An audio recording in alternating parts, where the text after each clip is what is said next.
Hello नमस्कार दोस्तों। आज एक बार फिर से मैं नीरज दास गुरु आपके साथ हूँ। हमारा आज का विषय है वैज्ञानिक सोच। इंग्लिश में बोले तो साइंटिफिक टेम्परामेंट। क्या है ये साइंटिफिक टेम्परामेंट? हमारे विद्यालयों में 4 तरह के सब्जेक्ट मोटे मोटे पढ़ाई होते हैं। एक है भाषा। भाषा में अंग्रेज़ी भाषा, हिंदी भाषा, उर्दू, फारसी, संस्कृत इत्यादि भाषाएं पढ़ते हैं। दूसरी है विज्ञान। विज्ञान के अंदर हम 2 तरह के विज्ञान पढ़ते हैं, सामाजिक विज्ञान और प्रकृति विज्ञान। और तीसरी एक बहुत ही महत्वपूर्ण है, वो है गणित। गणित जो है वो विज्ञान की भाषा है। विद्यालयों के अंदर जो वैज्ञानिक सोच विकसित करने का जो दारोमदार है वो सामाजिक विज्ञान और प्रकृति विज्ञान के माध्यम से है। सामाजिक विज्ञान जो है वो समाज के अंदर और प्रकृति विज्ञान प्रकृति के अंदर कार्य कारण संबंध के आधार पर सिद्धांतों का प्रतिपादन करना या उस ओर हमें ले जाना, यही इनका काम है। जो लिखा हुआ है अगर हम उसे पढ़ें तो बस जो आज तक जो कुछ भी प्रगति हुई है, आज तक जो कुछ भी खोज हुए हैं, जो कुछ भी हम लोगों ने जाना है, उसको जान लेना या उसको बता देना ही विज्ञान मान लिया गया है। तो आखिर है क्या ये वैज्ञानिक सोच? आइए देखते हैं हमारा ये वीडियो।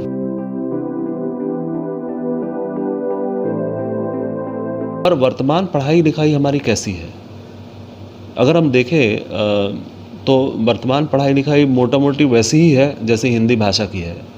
विज्ञान भी हम उसी तरीके से पढ़ते हैं जैसे हिंदी भाषा पढ़ते हैं। विज्ञान में भी हम पाठ को पढ़ते हैं, प्रश्नोत्तर करते हैं, आगे बढ़ते हैं। पाठ पढ़ लेने से, प्रश्नोत्तर कर लेने से क्या विज्ञान की पढ़ाई हो गई? विज्ञान जहाँ कार्य कारण संबंध की बात करता है, जहाँ हमें जिज्ञासु बनाने की बात करता है, वहाँ हम क्या हमारे पाठ्य पुस्तक या जिस तरीके से हमारी पढ़ाई हो रही है वो हमें जिज्ञासु बनाती है? हम लोगों ने पढ़ा है कि प्रकाश संश्लेषण के लिए सूर्य की रोशनी, CO2, पानी, कुछ मिनरल और क्लोरोफिल की उपस्थिति में हम खाना बना लेते हैं। पर क्या हम कभी ये सोच पाते हैं, या कभी हमने ये सोचा, या कभी हमें ये सोचने के लिए उत्साहित किया गया कि जब इतने सारे ही चीज़ चाहिए खाना बनाने के लिए, तो हम क्यों नहीं खाना बना लेते हैं बाहर बैठकर अपने आंगन में? सूर्य का प्रकाश भी है, कार्बन डाइऑक्साइड भी है, पानी भी हम ला सकते हैं, मिनरल हम ऐड कर सकते हैं, और क्लोरोफिल पत्तों में है ही, तो क्यों नहीं खाना बनाते?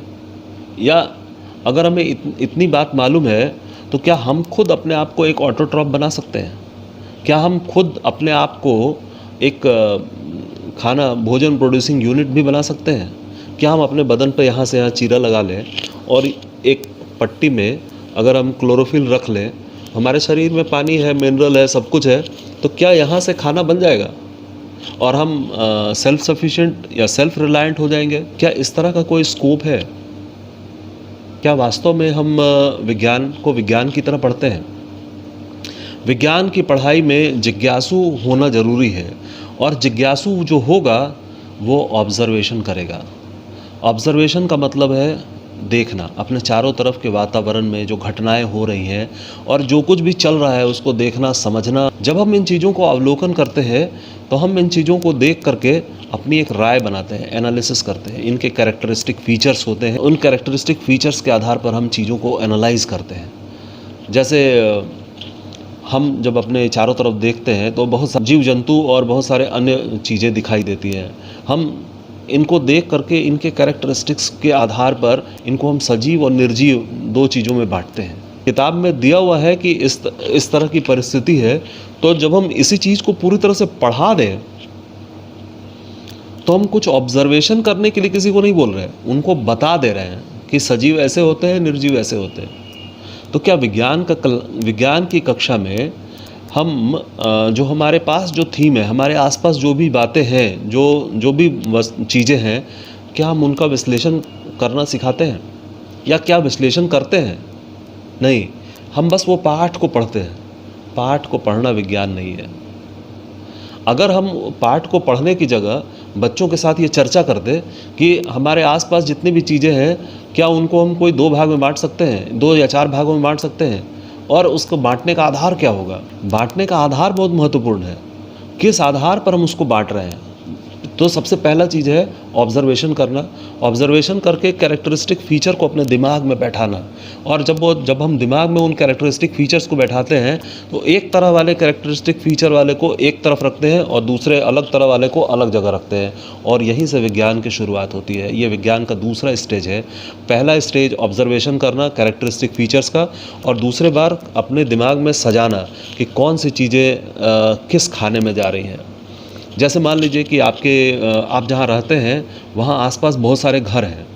उन घरों में वो घर अलग अलग तरह के हैं, तो सभी घरों के अपने कैरेक्टरिस्टिक फ़ीचर हैं। कोई एक तल्ला है, दो तल्ला है, कोई किसी के आगे गार्डन है, किसी के पीछे गार्डन है, कोई लाल रंग के मकान है, कोई पीले रंग के मकान है, किसी का बाउंड्री किया हुआ है, किसी का बाउंड्री नहीं किया हुआ है। तो ये है कैरेक्टरिस्टिक फ़ीचर्स जो हमारे आसपास मकानों के बारे में जो मकानों के बारे में जो हम देखते हैं। तो हमारा विज्ञान ये कहता है कि हम आखिर वो कौन सा पैरामीटर या कौन सा कैरेक्टरिस्टिक फ़ीचर्स रखेंगे अपने दिमाग में जिससे हम इनको सेग्रीगेट कर सकते हैं, जिनको हम अलग अलग क्लासीफाई अलग अलग तरीके से कर सकते हैं। तो अगर हम देखें तो अगर स्पेस के हिसाब से देखें, जो ज़्यादा बड़े स्पेस में बने हुए हैं उनको हम एक तरफ कर सकते हैं, छोटे वाले को अलग कर सकते हैं। एक अगर मंजिल हमारा क्राइटेरिया है तो एक मंजिल वाले, दो मंजिल वाले, तीन मंजिल, चार मंजिल, ऐसे अलग हो सकते हैं। अगर टाइम हमारा क्राइटेरिया है तो मकानों को हम टाइम के हिसाब से बांट सकते हैं कि 2010 से पहले बने हुए मकान, 2015 से 2010 के बीच में बने हुए मकान, 2020 और 2015 के बीच में बने हुए मकान, और चौथी एक श्रेणी और रख सकते हैं 2020 के बाद बनने वाले मकान। तो इस तरह के हम कैटेगरीज़ जो हम कैटेगराइजेशन करते हैं, कैरेक्टरिस्टिक फ़ीचर्स को जब हम एनालाइज़ करते हैं और अपने दिमाग के अलग अलग खाँचों में बैठाते हैं, तभी हम उसको क्लासीफाई कर सकते हैं। तो ये है वैज्ञानिक सोच। तो मकान वाले इस उदाहरण में अगर हम देखें तो हमने 3 काम किया अब तक। ये 3 काम है, पहला हम लोगों ने ध्यान से ऑब्ज़र्व किया, अवलोकन किया। दूसरा हम लोगों ने उसका जो कैरेक्टरिस्टिक फ़ीचर्स है जो अवलोकन के दौरान हमने ध्यान दिया था, उसके आधार पर हमने एनालाइज़ किया, और तीसरा उस एनालिसिस के आधार पर हमने उसे क्लासीफाई कर दिया। अब ये क्लासीफाई करने तक ही नहीं जाना है, आगे इसके आधार पर कुछ निष्कर्ष निकालना है। तो निष्कर्ष हम क्या निकाल सकते हैं? अगर हम ये देखें तो हमारा एक इनिशियल निष्कर्ष ये निकल सकता है कि 2010 से पहले ज़्यादा मकान नहीं बने हुए थे, 2010 के बाद जो है इतने प्रतिशत मकान बने, इसके बाद इतने प्रतिशत मकान बने, वगैरह वगैरह। इस तरीके से हम अगर करेंगे तो ये हमारा सिंथेसिस का पार्ट है। और इनसे जुड़ी हुई बातें जब हम और भी गहराई से जानना चाहेंगे तो हम और भी बातें जान पाएंगे कि क्यों आखिर इन सालों के पहले मकान क्यों नहीं बने थे, या इनके बाद से ये मकान क्यों बनने शुरू हुए, ये इस तरह का ग्रोथ पैटर्न क्यों दिखा रहा है। ये हुआ सिंथेसिस का पार्ट, जहाँ हम कुछ निष्कर्ष निकालते हैं, इस कारण से ये चीज़ हुई है। एनालिसिस इनडिफरेंट चीज़ है। एनालिसिस के आधार पर जब हम निष्कर्ष निकालते हैं तो ये सिंथेसिस का पार्ट है।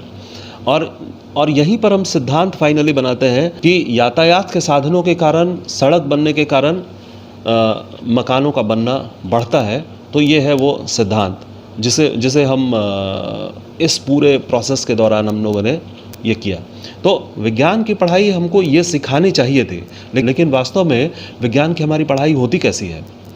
विज्ञान की इस पढ़ाई में हम कभी भी इस तरह के वर्गीकरण पर या एनालिसिस पर हम जाते ही नहीं हैं।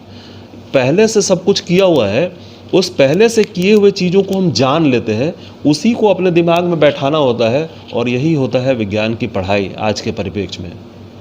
तो दोस्तों, विज्ञान इतना ही नहीं है। विज्ञान है अवलोकन करने में, विज्ञान है एनालिसिस करने में, विज्ञान है क्लासिफिकेशन करने में, विज्ञान है निष्कर्ष निकाल करके उसके आधार पर सिद्धांत प्रतिपादन करने में। इसी क्षमता का विकास हमें विज्ञान की पढ़ाई के द्वारा करनी है। लेकिन क्या ये हो रहा है? ये नहीं हो पा रहा है। यहाँ हमारे बच्चे जो हैं वो किसी भी तरह के ऑब्जर्वेशन से दूर भाग रहे हैं, वो किसी भी तरह के एनालिसिस से खुद को अलग कर रहे हैं, वो कोई निष्कर्ष निकालने की स्थिति में नहीं है, वो कोई सिद्धांत प्रतिपादित करने की स्थिति में नहीं है। वो बस जो चीज़ें लिखी गई हैं, जो किताबों में जो बातें बताई गई हैं, बस उनको रटना है, उनको याद करना है, उसी चीज़ों को उसी तरीके से लिख देना है। अगर वो लिख देते हैं तो विज्ञान के शिक्षक उन्हें नंबर भी खूब देते हैं। और पढ़ाई या बच्चे के अंदर वैज्ञानिक सोच विकसित हुई या नहीं, इनको भी हम बस उसी नंबर से ही माप लेते हैं और हम समझ जाते हैं कि इनके पास वो वैज्ञानिक सोच विकसित हुई होगी। यही कारण है कि जब ये बच्चे पढ़ करके आगे जाते हैं तो फिर जब आईआईटी के या दूसरे जब कॉम्पिटिटिव एग्ज़ाम्स देते हैं और कोई नया तरह का प्रश्न आ जाता है तो ये बच्चे उलझ जाते हैं। इनको ये समझ नहीं आता कि ये प्रश्न कैसे बनेगा, ये प्रश्न पूछ क्या रहा है। तो हमारी जो पढ़ाई है वो हमें इस चीज़ के लिए तैयार ही नहीं करती। हमारे अंदर वो वैज्ञानिक सोच ही नहीं विकसित करती। ज़रूरत है हम लोगों को थोड़ा एक रिविज़िट करने की। जो टेक्स्ट बुक के अंदर लिखा हुआ है, हमें उस निष्कर्ष पर आना है। वो हमारे लिए एक कुंजिका है किताबों में कि इस निष्कर्ष पर आना है। लेकिन जब हम उस निष्कर्ष को ही पढ़ाने लगते हैं, पहले कोई प्रोसेस ही नहीं करते, तो ये पढ़ाई वास्तव में इस तरह की पढ़ाई से वैज्ञानिक सोच विकसित नहीं होती। तो आइए हम सोचें कि हम अपने पाठों को किस तरीके से आगे बढ़ाएं कि हम ऑब्जर्वेशन को प्रमोट कर सकें, हम एनालिसिस को प्रमोट कर सकें, क्लासिफिकेशन करने के लिए बोलें, उनको निष्कर्ष निकालने के लिए बोलें और निष्कर्षों के आधार पर सिद्धांत प्रतिपादित करने के लिए उनको हम तैयार करें। जब वो इस तरीके से आगे बढ़ेंगे तभी वो अपने जीवन के लिए तैयार हो पाएंगे। जीवन की समस्याएं या विज्ञान वो नहीं है जो हम पढ़ के जाते हैं। विज्ञान हमेशा काम आता है। अगर आप वैज्ञानिक तरीके से सोचते हैं तो आप अपनी समस्याओं का हल अच्छे तरीके से निकालेंगे, सही तरीके से निकालेंगे। यही विज्ञान की ज़रूरत है। तो आइए कोशिश करते हैं जो कुछ भी हम पढ़ा रहे हैं उसको इस नज़रिए से पढ़ाने की कोशिश करें। जो हमारे पास निष्कर्ष दिए गए हैं किताबों में, टेक्स्ट बुक के माध्यम से, उसको हम जैसे का तैसा बच्चों तक ना पहुंचाएं, बल्कि वहां तक पहुंचने में बच्चों की मदद करें। तभी विज्ञान की वास्तव में पढ़ाई होगी। तो विज्ञान की पढ़ाई के बारे में इतना ही, वैज्ञानिक सोच के बारे में इतना ही। आगे की वीडियो में फिर मैं आपसे मिलूँगा और ढेर सारी बातें कहूँगा।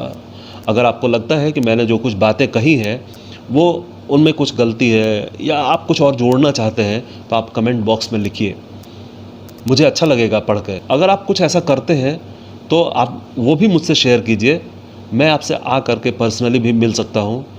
तो आज के लिए बस इतना ही। आगे अगले वीडियो में फिर मिलूँगा। इस वीडियो को लाइक और सब्सक्राइब करना ना भूलें। धन्यवाद दोस्तों।